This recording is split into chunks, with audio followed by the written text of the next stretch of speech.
আসসালামু আলাইকুম আরহামতুল্লাহ ওবরাকাতুহু। তো আপনাদের যে পরিমাণ কমেন্টগুলো আসতেছে বা এসএমএসগুলো আসতেছে, তো সেটারই আমি আজকে ভিডিও দেওয়ার জন্য চেষ্টা করতেছি যে ভাই আপনার ফার্মে কিভাবে আপনার বোর্ডিং করা অবস্থায় বাচ্চার কীভাবে ওষুধ খাওয়ান। তো সেটাই আমি আজকে আপনাদেরকে দেখাবো যে আমি কিভাবে ওষুধ প্রয়োগ করি বা কিভাবে ওষুধ মিক্সড করি।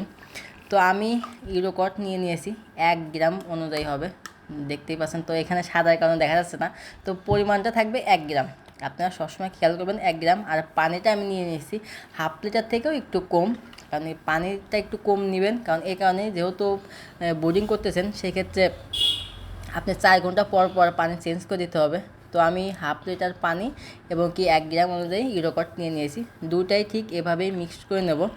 মিক্সড করে নেওয়ার পরে তারপরে আমরা সুন্দরভাবে আমাদের যে বোর্ডিং করা যে বোর্ডিং অবস্থায় যে বাচ্চাগুলো থাকবে সেই বাচ্চাদেরকে দিয়ে দেবো।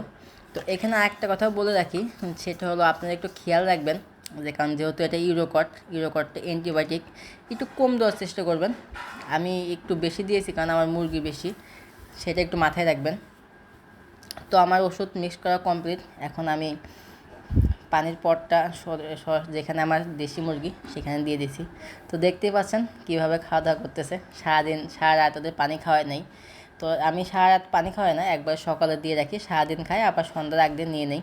তো এটা হচ্ছে আমার সেই ফার্মি মুরগির বাচ্চা, ওদেরও দিয়ে দিয়েছি। তো মূলত আমি এভাবেই ওষুধগুলো প্রয়োগ করে থাকি, এভাবেই মিক্স করে থাকি। আপনাদের কমেন্ট অতিরিক্ত ছিল তাই আপনাদেরকে জানালাম। তো এভাবেই আপনারা মিক্স করে ওষুধ খাবেন, ইনশাল্লাহ সুস্থ থাকবে।